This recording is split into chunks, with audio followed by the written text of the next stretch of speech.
Y bueno, pues ahorita a mí me corresponde compartir con ustedes parte de lo que fue mi vida en el negocio. A mí lo que más risa me da es que todo el mundo piensa que mi hija sigue igual de pequeñita. Todo el mundo me pregunta, ¿y tu niña? No, pues ya cuál niña. Es altísima, bendito sea Dios, se mejoró la raza. Sí, no salió igual que yo. Bueno, sí es delgada, pero mide 1,68, bueno, estuvo mejor, ¿no? Ella vive actualmente en Montreal. Todo el mundo piensa que hice un gran sacrificio al dejarla un tiempo, pero si tú ves hacia atrás, cualquier sacrificio que hagas por tus hijos es pequeñito. Yo creo que nunca me voy a arrepentir de lo que he hecho.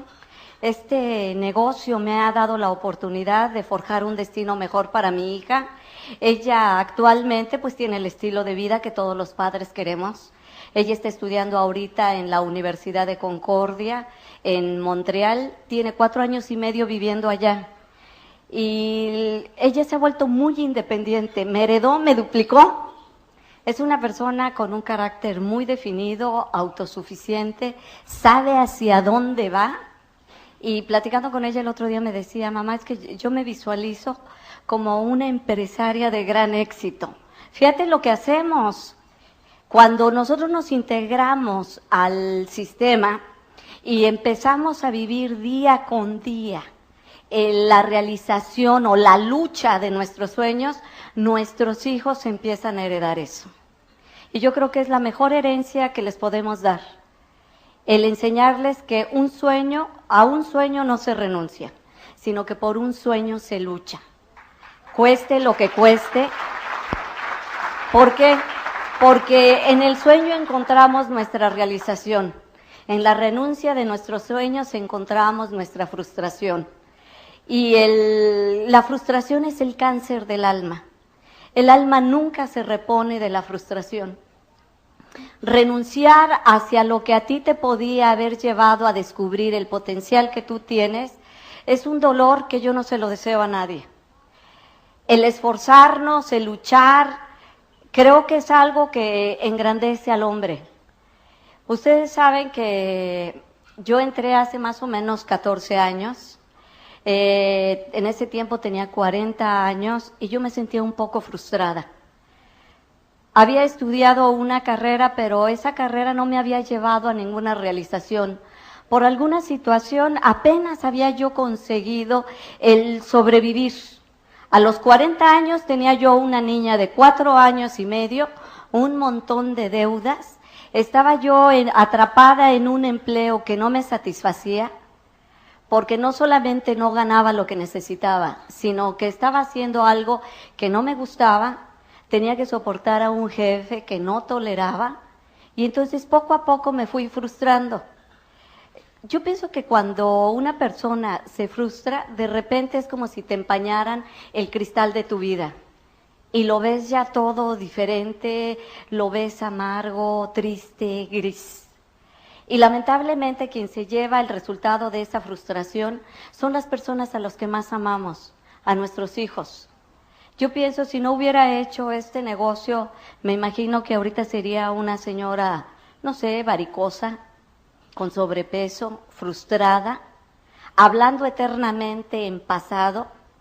Si yo hubiera, aferrándome a algún pequeño éxito pasado que hubiera tenido, es que yo algún día fui y añorando lo que pude haber sido. Cuando nosotros somos jóvenes pensamos que nos vamos a comer el mundo. Cuando yo tenía 15 años, juraba que a los 20 iba a ser millonaria. Cuando llegué a los 20 estaba apenas en la universidad. Y bueno, dije, me doy otros 5. Juraba que a los 25 todo era cuestión de recibirme y seguramente alguien me iba a ofrecer la dirección general de alguna importante compañía. Yo me soñaba como una ejecutiva exitosa. Y bueno, llegué a los 25 y pues sales a pedir empleo. A los 29, afortunadamente, sí, yo ya era una ejecutiva de cierto éxito, pero a los 40 me había frustrado. Tenía demasiada edad para cambiar de empleo. tenía demasiado miedo para renunciar a lo poco que yo tenía. No era algo que me satisficiera, pero yo sabía que era muy difícil que alguna otra compañía me diera algo mejor. Y entonces toleraba lo que había en mi vida. Estaba yo tan frustrada que ni siquiera me daba cuenta de cómo era mi vida. O sea, llega un momento en que te embotas, ¿sí? Y empiezas a moverte mecánicamente. Simplemente te levantas, te mueves, vas a tu trabajo, pero como robot. Y realmente no sientes vida dentro de ti. Es un día tras otro día, tras otro día, y todo es igual. La misma problemática, las mismas preocupaciones. Yo me sentía dentro de un enorme agujero negro y yo no le veía la salida. Mi hija, vivíamos entonces con mi mamá, porque me había divorciado yo, me divorcié cuando ella tenía 1 año y medio, y me fui a vivir a la casa de mi mamá por la única razón de que no tenía para pagar una renta. Entonces vivía a 45 minutos de la Ciudad de México. Realmente sin tráfico serían 30 minutos, con tráfico es más de 1 hora y media. ¿Sí? Mi mamá vivía en un suburbio de clase media-baja, en Ojo de Agua, y allá me fui a vivir yo con ella. Tenía un cochecito de medio uso, no muy bueno, al que yo cuidaba, igual que muchos cuidan su auto, y lo cuidaba más que mi propio cuerpo. ¿Por qué? Porque era mi único capital, y era lo único con lo que tenía yo para moverme. Entonces, todos los días, para que el coche no se calentara por el exceso de tráfico, me levantaba a las 5 de la mañana para salir a las 5:30 máximo de mi casa y que no me agarrara el tráfico. Y todos los días regresaba yo a las 11 de la noche, porque a esa hora tampoco había tráfico de regreso. El problema de tener un cochecito que no es muy bueno es que ustedes saben que si se calienta, pues se puede detener, ¿no? No, hombre, líbrame Dios. Se para y me pongo a llorar sobre un chayote, porque no sé absolutamente nada de mecánica. Aunque en la facultad tomé una materia que se llama máquinas de combustión interna, y que se supone que uno sabe cómo se manejan los motores, de qué se componen y cómo se arreglan, yo no sé cómo la pasé. Me lo he de haber aprendido de memoria, lo recité y saliendo del examen se me olvidó. Sí, porque yo hasta la fecha compro un coche por el color. O sea, por la máquina ni la entiendo, pues si prende está bien, ¿no? Y si te combina, pues tú dices, me lo llevo. Así es como las mujeres compramos un automóvil. Entonces yo tenía ese cochecito y lo cuidaba muchísimo. Pero el cuidar a mi coche me llevó a olvidar a mi hija. Cuando yo me iba, la niña estaba dormida. Y cuando yo regresaba, la niña estaba dormida. Entonces, llevaba yo viviendo más o menos 3 años igual. La niña crecía, mi mamá la cuidaba, pero yo tenía poco contacto con ella. Los fines de semana que tenía tiempo para convivir con ella, normalmente, pues el sábado lo dedicaba a limpiar la casa, a planchar la ropa, a arreglar las cosas de ella y a arreglar mis cosas. Y el domingo estaba muerta. Lo único que yo quería era olvidarme, descansar. Yo no sé a cuántos les pase eso, pero yo recuerdo que la niña se me acercaba y quería jugar, y por supuesto que la mandaba o a ver la televisión o a jugar con alguno de sus primos. Me acuerdo que una vez ella me vio sin hacer nada, y entonces se acercó y me pidió que jugara con ella. Y entonces le dije, no, nena, estoy ocupada. Y con la ingenuidad y el candor de un niño me dijo, pero si no estás haciendo nada, mami. Le dije, ¿cómo no? Estoy pensando. Y realmente estaba pensando, ¿en qué piensa uno? Uno se ensimisma. Fíjate lo que es la palabra, ensimismar. Te metes en ti mismo. Y cuando uno se ensimisma, normalmente entras en ti mismo para practicar algo que nos encanta, la autocompasión. Entonces yo estaba ensimismada pensando en cómo la vida se había portado tan mal conmigo. Yo tenía que trabajar, tenía una hija que cuidar, no tenía un empleo que me satisficiera, no tenía un carro que me sirviera y no tenía ni siquiera una casa mía. Entonces me metía en mí a relamerme las heridas y autocompadecerme. Las personas lo hacemos pues porque no nos han enseñado otra cosa, porque hemos visto que los demás lo hacen. Cuando yo me reunía con alguna de mis amigas, pues hacíamos todas lo mismo. Cada una voltea sobre la mesa su mochila, ¿no es cierto? Y cada una saca su propia porquería. Al final de la reunión de las amigas, no nos damos cuenta de que está revuelta toda la porquería en la mesa y cada quien toma los trozos de la otra, vuelve a llenar su mochila y nos vamos. Porque todos compartimos, todos nuestros negativos.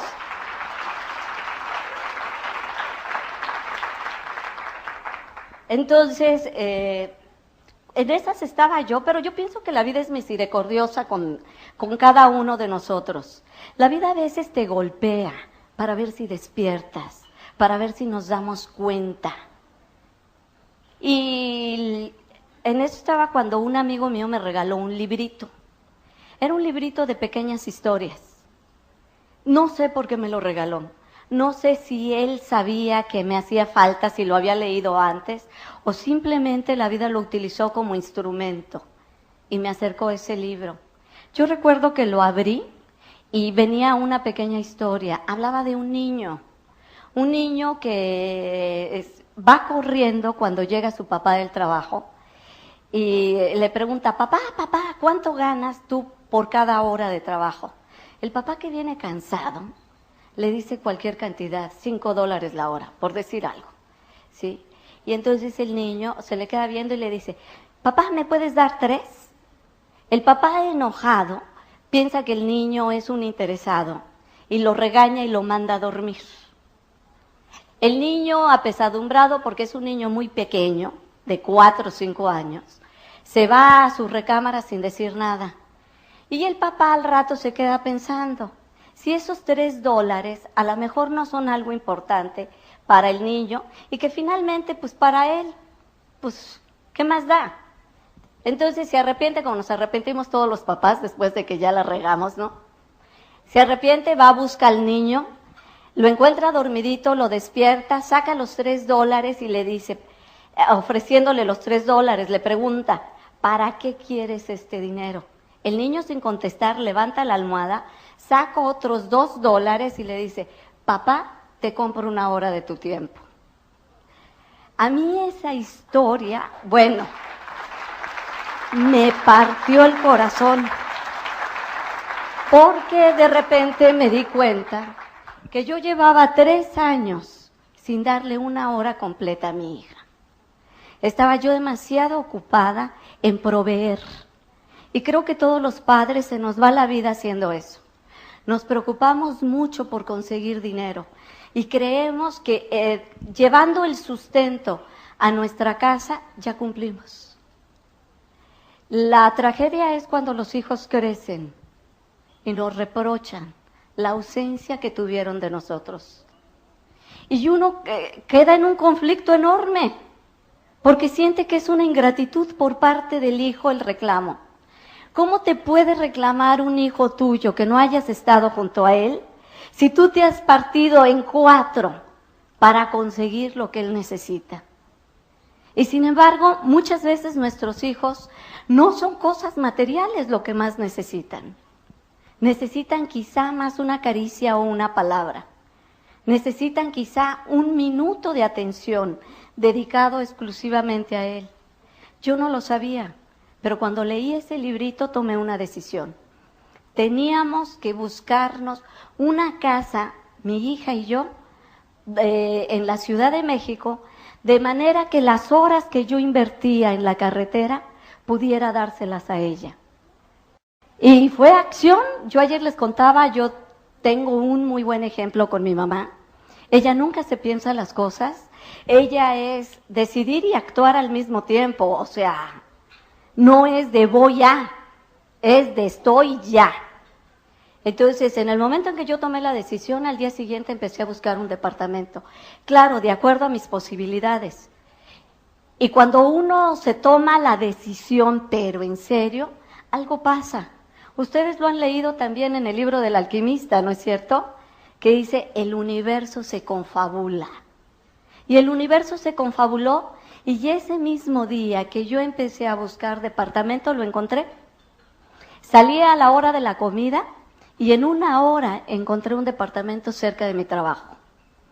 Inmediatamente hice el cheque, lo aparté, y le informé a mi mamá que me iba a México a vivir con mi hija porque le quería dedicar más tiempo.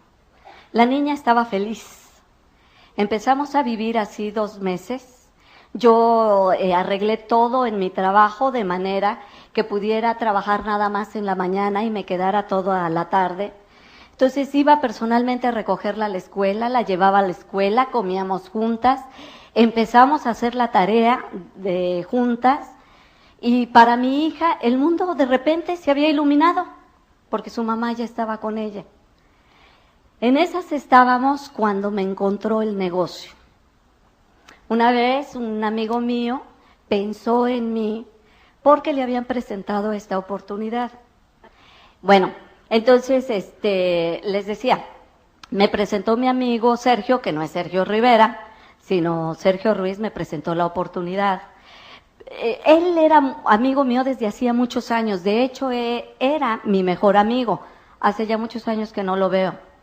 Entonces, como nos conocemos, como se conocen los amigos, ¿no? Cada vez que él me contaba algo, yo le sacaba raíz cuadrada, porque yo sabía que lo que él decía siempre era un poco exagerado. Entonces fue y me contó de este negocio. Entonces le dije, no, Sergio, tú siempre andas con tus tranzas y por eso luego nos va mal. Entonces yo no quise saber nada, pero él me insistió, y la tercera vez que fue a verme, yo vivía en un departamento en el primer piso que tenía las ventanas de pared a pared y con esas persianistas mini blind. Entonces, obvio, cualquier persona desde la calle podía ver perfecto lo que había en mi casa, ¿no? Entonces yo estaba platicando con el papá de mi hija que había ido a verla, cuando veo que se estaciona el carro de Sergio, ¿sí? Y en cuanto lo vi, para que él no me viera, que me aviento pecho tierra sobre la alfombra. Y así pecho tierra que me voy hasta la cocina. Pues mi exmarido se me quedó viendo como diciendo, ¿qué onda, no? Y entonces me sigue hasta la cocina y me dice, ¿qué le debes? Y le digo, no, es que me está invitando a un negocio y ya, estoy hasta aquí, ¿no? Entonces le digo a la muchacha, ahorita que toque le dices que no estoy, ¿sí? Y entonces me dice mi exmarido, ¿a qué negocio te está invitando? Le digo, yo no sé, yo no le entendí, yo no sé. Y me dice, ese mismo, ¿sí? Entonces me dice, fíjate que yo no sé exactamente de qué se trata. Mi mujer, porque mi exmarido ya se había vuelto a casar, la invitaron a una reunión y me llevó, pero yo me salí a fumar unos cigarros, así que ni supe. Pero los productos que usan son excelentes. Le dije, ¿qué hay productos? Y me dijo, sí, ¿qué no te dijo él? No, nomás me dijo que había que meter un montón de gente, yo pensé que era una pirámide.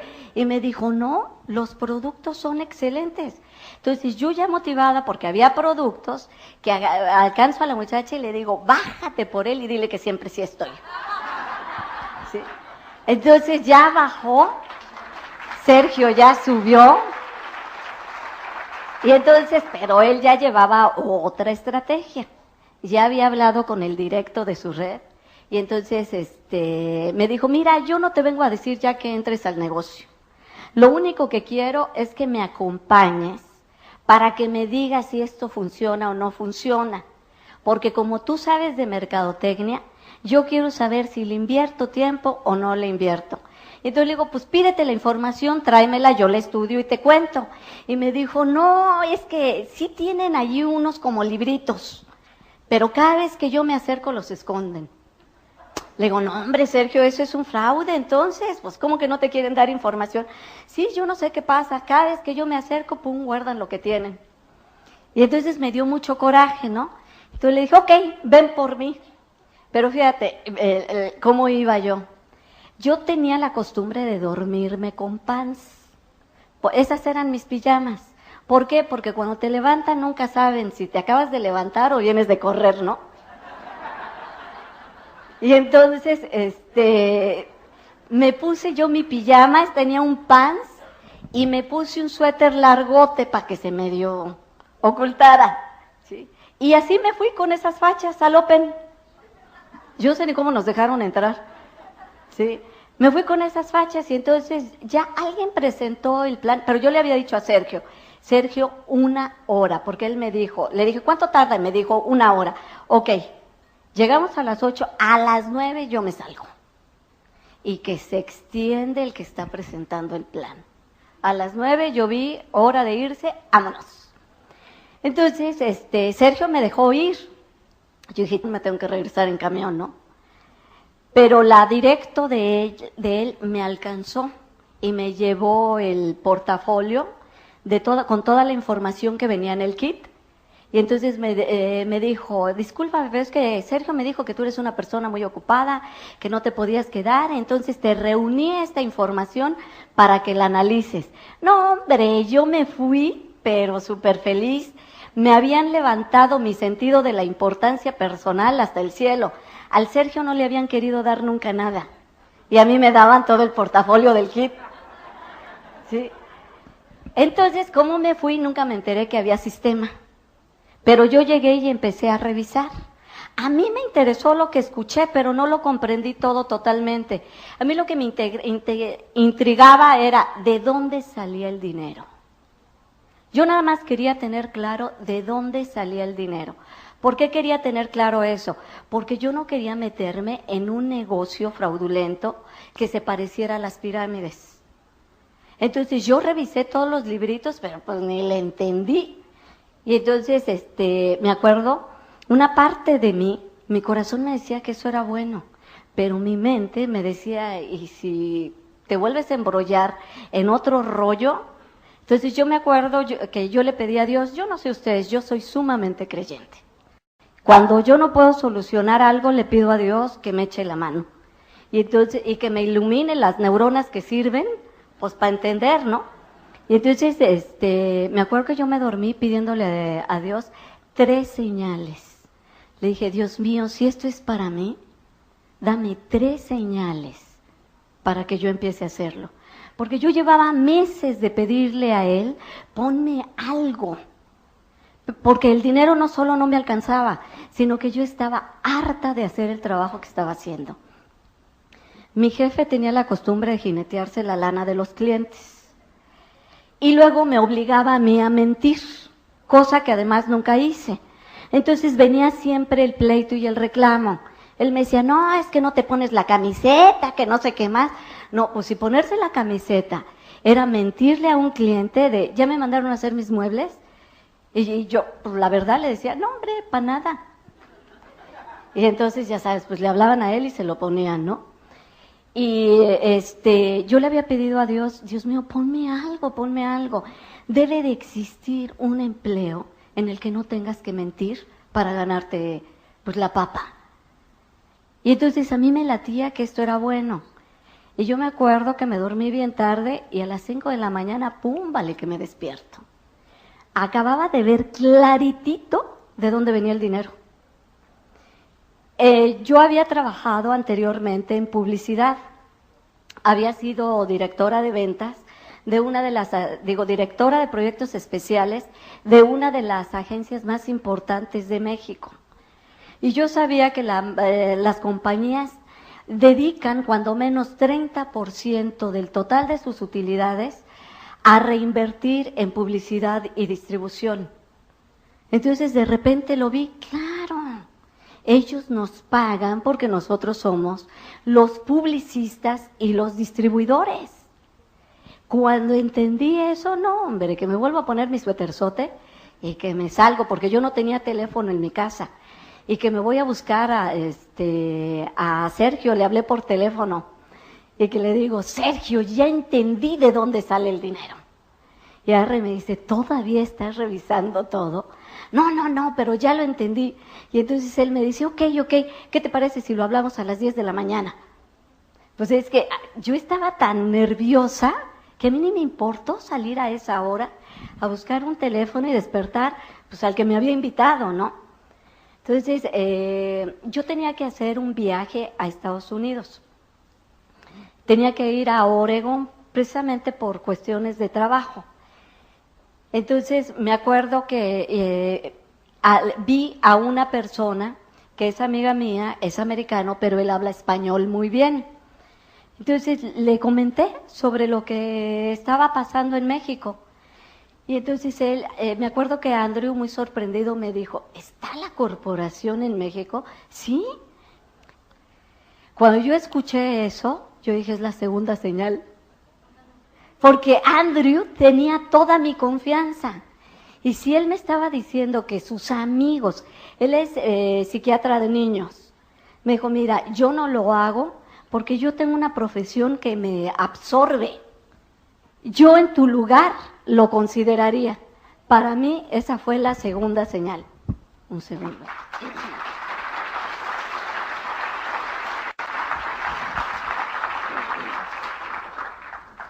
Y bueno, pues ya con esa perspectiva, pues que le hablo a Sergio, regresé, y que le hablo rapidísimo. Recuerdo que regresé un domingo, y entonces el Open era el lunes. Y le dije, Sergio, me quiero inscribir. Y me dijo Sergio, ok, pues nos vemos mañana en el Open. Y le dije, ¿a qué horas es? Me dijo, pues a las 8 de la noche. Bueno, te advierto que si tú no estás a tiempo, porque Sergio nunca fue puntual ni para nacer, ¿sí? Entonces le dije, te advierto que si tú no estás a tiempo, yo me inscribo con el primero que encuentre. No, hombre, la primera vez que veo que el Sergio llega antes que yo. Yo iba llegando y Sergio allí en la puerta viendo a ver de qué lado llegaba yo con su cajita aquí abajo, ¿no?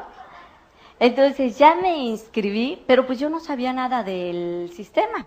Yo no supe, entonces lo aventé y le dije, bueno, esto no es importante. Lo verdaderamente importante es por qué lo vamos a hacer. Y yo estaba tan entusiasmada que de lo único que les hablé a esas 13 personas fue de mi sueño. Y los contagié porque a través de mi sueño ellos vieron el suyo. Y en ese momento, de las 13, todos quisieron inscribirse. Entonces yo les dije, ok, pues me van dejando dicho porque si no se me olvida. Tienen que pagarme el kit ahorita para que yo se los entregue mañana. Y entonces, pues unos traían, otros no traían, que para mañana, que no sé qué más. Y al día siguiente yo hice repartidera de kits. Y entonces le hablé a Sergio y le empecé a informar. Afortunadamente, él, que sí tenía contacto con su directo, le empezó a contar pues que yo ya andaba desatada. Y que andaba dando planes y inscribiendo. Y entonces el directo pues dijo, pues qué bueno, pero vamos a enseñarle, ¿no? Entonces que me habla mi trabajo. Y me acuerdo que me dijo, señora fulana de tal, sí, ay, bueno, pues mucho gusto. Mire, yo soy Tony Romero, soy el directo de su línea. No me conoce, pero me pongo a sus órdenes, que no sé qué tanto, sé que usted tiene una reunión hoy. Me gustaría apoyarla. Y yo dije, ¿y este quién es? ¿Y de cuánto acá tanta amabilidad, no? Entonces yo le desconfié porque yo pensé que me quería robar a las personas. Y entonces que le doy la dirección y la hora mal. ¿Sí? Y me lo libré. Entonces yo fui, hice mis reuniones, estaba entregando los kits y que lo veo aparecer. Entonces él se fue, se puso enfrente del pizarrón y dijo, buenas noches, yo soy fulano de tal, soy el directo de la señora y estoy aquí por una amable invitación de ella. Y entonces dijo, y me invitó para aclararles, para comentarles unas cuantas cositas. Y que se arranca hablando del sistema. Y entonces, como yo no tenía idea de eso, le digo, espérate. Nosotros entramos a un negocio de venta de productos. Si tú quieres vender tus cassettes, hazlo en otro lado. ¿Sí? Porque yo pensé que era negocito de él. Y entonces él se me quedaba viendo como diciendo, Dios proteja la ignorancia, ¿no? Y empezamos a discutir delante de las 13 personas y todos nomás viendo. Entonces al final, él me dijo, yo no puedo creer que exista una persona tan humilde que no pueda enseñarle a otro, ni tan soberbia que no acepte aprender de otros. Y dije, la torre, sí, me está poniendo en evidencia con los que yo conozco. Yo dije, la humilde Consuelo, no, pues. Entonces me lo da y yo empecé a escucharlos en mi casa. El primero era de un cubano que a mí me pareció que era Nananina y Tres Patines. Yo dije, ¿qué hacen Nananina y Tres Patines aquí, no? Finalmente no me gustó y lo quité. Y luego el segundo era Nananina y Tres Patines 2. Y entonces yo dije, no, pues si así están todos, espérate, yo no quiero. Por fin dije, el último que escucho, el último me salvó la vida. Era un puertorriqueño que le entendía yo ya más, porque a los otros dos cubanos que no hablaban bien español, yo no les entendía. Al puertorriqueño le entendí muy bien, pero sobre todo porque él sí hablaba con sabiduría. Él tenía como cierta profundidad que se identificaba conmigo. Dije, no hombre, este sí habla bonito. Lo volví a poner. Y entonces él mandaba un reto. Él decía, haz el negocio por 1 año, pero hazlo igualito, igualito, igualito a como te dice tu línea de auspicio, sin cambiar nada. Si en 1 año no te resulta, déjalo. Pero si te resulta, continúa hasta diamante. Entonces yo tomé el reto de Iván Morales.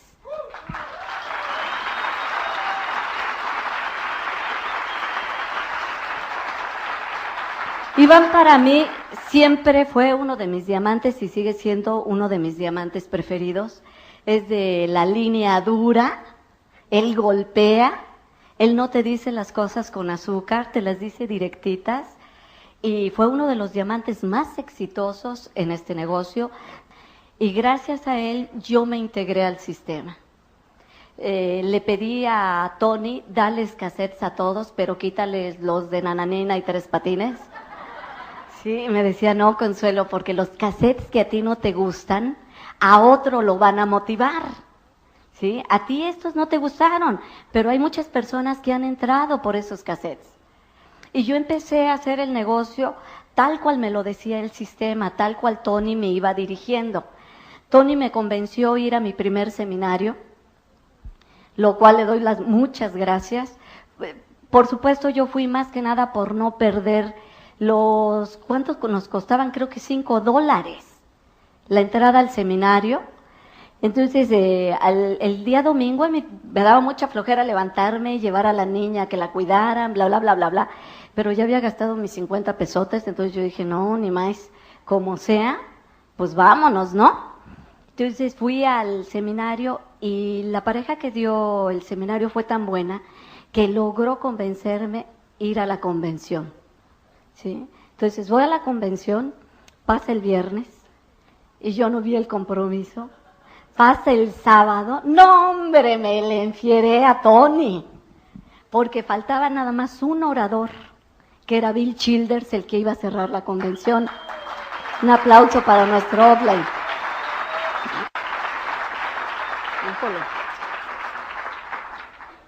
Y entonces le dije a Tony, oye, tú me dijiste que yo iba a agarrar el compromiso aquí y ya estamos en las últimas y yo no veo el compromiso. Yo no sé lo que hizo Tony, pero logró sentarnos en una mesa de diamantes. A la única persona que me había invitado a la convención, que se había ido de mi grupo a la convención. Y eso fue porque yo no la invité, sino se pegó. Ella escuchó cuando Tony me estaba promoviendo la convención a mí. Y entonces ella me dijo, oye, Lindita, ¿yo puedo ir? Y yo le dije, pues si quieres. Esa fue mi promoción. Y entonces se fue. Ella fue mi primera esmeralda. Por eso es que nunca hay que perder la oportunidad de llevar a las personas a las convenciones. Porque ahí es donde se hornean. Todos somos una promesa. Pero en una convención la promesa puede cambiar a una certeza. En una convención muchas personas vamos a encontrar la razón o el valor o la fuerza o la energía o la inspiración, como tú le quieras llamar, para hacer este negocio, para hacerlo hasta sus últimas consecuencias. Entonces regresamos nos sentaron en la mesa de diamantes y yo no sé qué pasó. Estábamos escuchando la traducción por Walkman, ¿sí? Y el mío se descompuso. Entonces me aventé a Childers a capela. O sea, por un lado yo no sé hablar inglés y mi Walkman no servía. Entonces yo veía que Childers hablaba y hablaba. Childers no es una persona que se dirija a todos, sino más bien escoge como que los que tiene enfrente. Y tiene una energía muy especial. Entonces, mientras él hablaba, yo me sentía entusiasmada. Y de repente él hace algo que, claro, para mí fue el mejor argumento. No, hombre, eso fue el paroxismo de la inspiración para mí. De repente me levanto, me trepo en una mesa y empiezo a gritar como loca. Algún día, y en español, yo voy a ser diamante y voy a estar en ese escenario. Entonces Childers se voltea y pregunta, ¿qué dice? Pues sí, dijo, le dio la locura y en español. Sí. Y entonces le traducen y Childers pide un aplauso para mí. Me sentí realizada. Sí. Entonces, yo me acuerdo de la cara de Marta, que asustada me jalaba del vestido y me decía, sí, lindita, pero bájate. Es que fíjate, yo tan propia, 2 días antes yo había llegado a la convención a observar. Yo soy ingeniero industrial, soy sumamente analítica, tengo mente de matemático. Primero pienso y luego siento, ¿sí? Entonces yo llegué y observé, y yo los veía a todos así como muy locos, como muy cursis, muy ridículos. Todo el mundo abrazándose, dándose besitos, y no. Yo decía, ¿no? Y luego a la hora que ponían la música, todo el mundo bailando y esto y que el otro, yo embarada viéndolos. Marta, ya sabes, se había soltado el chongo y a todo lo que daba. Y entonces Marta me decía, porque Marta es una persona feliz, sencilla, que se integra, no tiene tanto rollo mental como yo. Y entonces Marta me decía, muévete, lindita. Y yo, ¿qué te pasa? ¿Sí? Y entonces me decía, no, hombre, ¿no te das cuenta que al fin y al cabo aquí nadie nos conoce? Entonces yo dije, pues sí, ¿verdad? Y ya con eso de que no importa si hago el ready, empecé por acá a baile y baile. Al día siguiente estábamos una en una bocina y otra en la otra. Nos fueron a bajar. Entonces, fíjate, en 48 horas había cambiado mi personalidad. De ser una persona totalmente inhibida,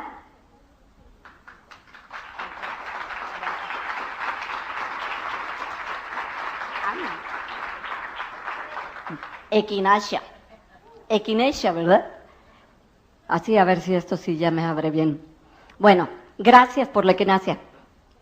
De ser una persona totalmente inhibida, al día siguiente ya andaba yo dirigiendo el baile. Pues al fin y al cabo nadie nos conocía. ¿Sí? Entonces, ya con eso nos regresamos. No, hombre, yo iba prendidísima. Tony iba feliz.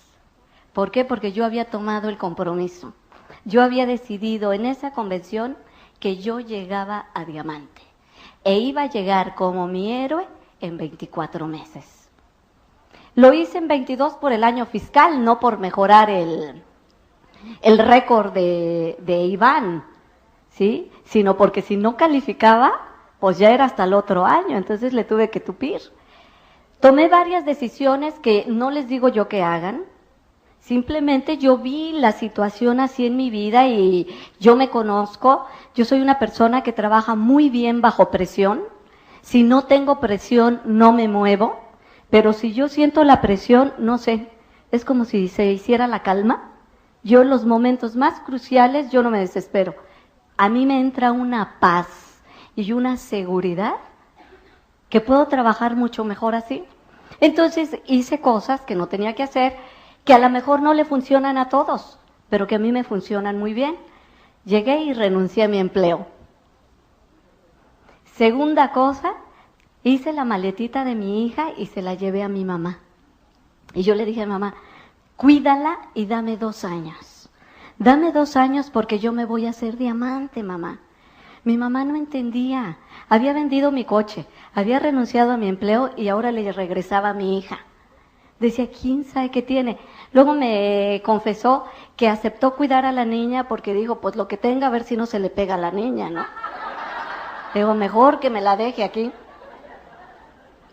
No te voy a decir que fue fácil. Mi hijita estaba chiquita, tenía 4 añitos.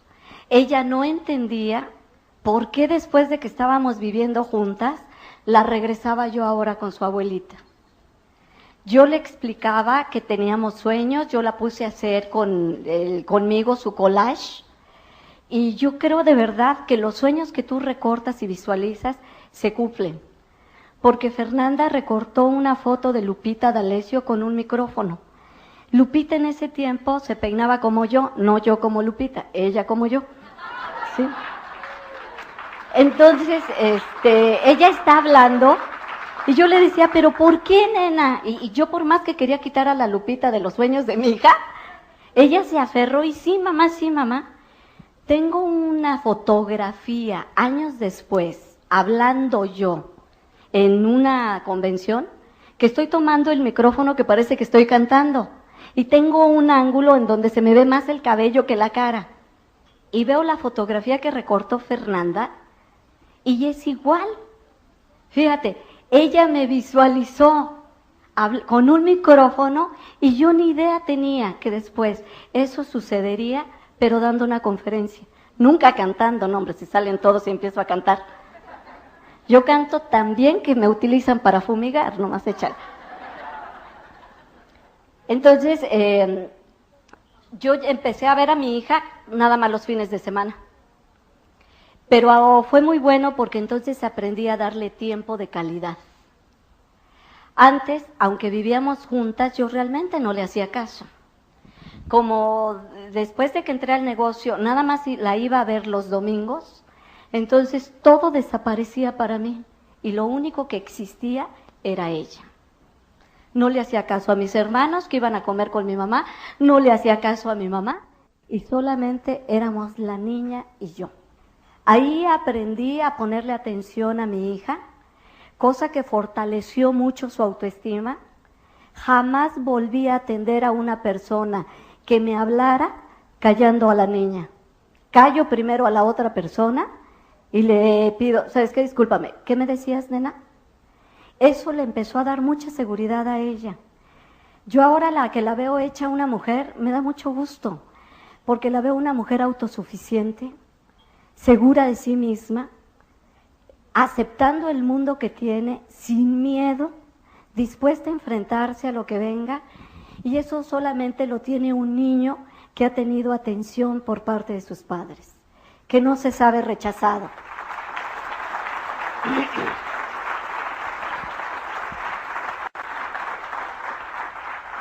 Claro que no fue fácil.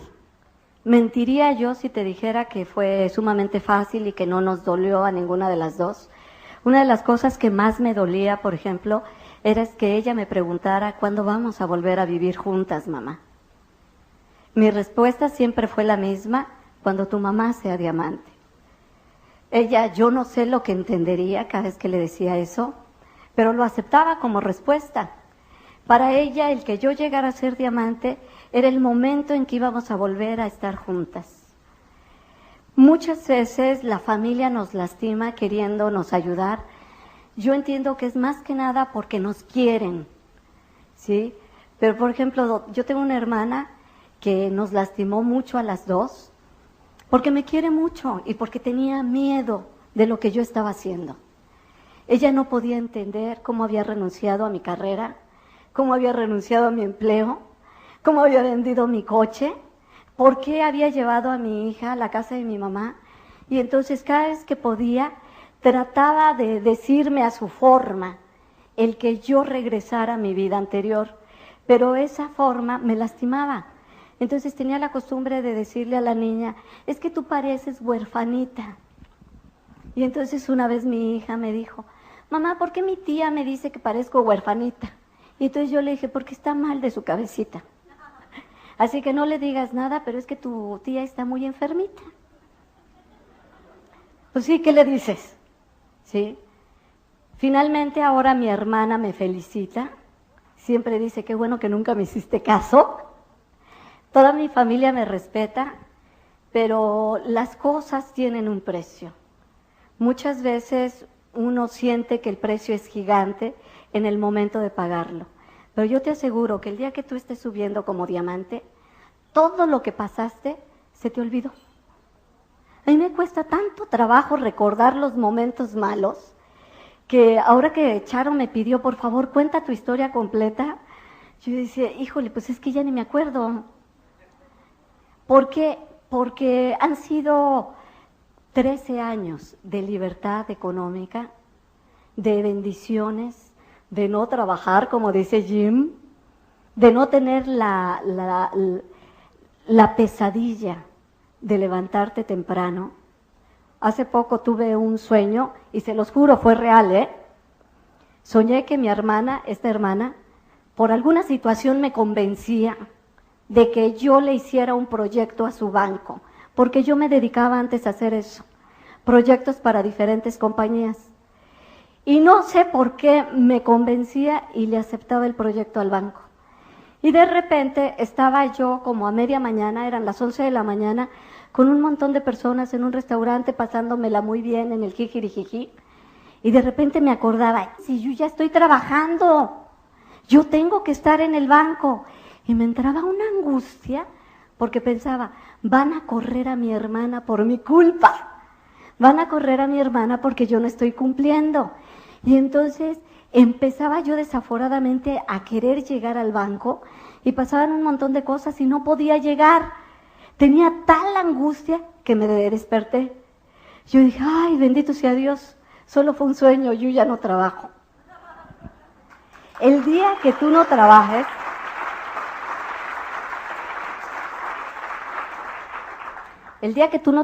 lo vas a ver.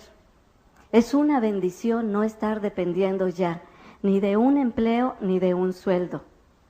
Cuando yo llegué a Diamante quise darme el mayor de los premios. Así que lo preparé todo para que ese día mi hija y yo volviéramos a vivir juntas. Conseguí una casa como nunca la habíamos tenido, una casa gigante. Se la enseñé antes de que yo la empezara a preparar para que nos mudáramos. Y preparé que el día justo, un día después de que terminara la convención, o sea, el domingo, mi hija y yo íbamos a entrar a esa casa para ya no separarnos. Entonces, mi mamá se trajo a la niña, se trajo sus cositas, pero ella se negó a entrar hasta que yo llegara. Entonces, cuando abrí la puerta de la calle, la vi sentadita en su maletita, en el patio de la casa. No había querido entrar hasta que no llegara su mamá. Y en cuanto me vio, corrió, me abrazó y me dijo, gracias mamá por ser diamante. Los quiero un montón.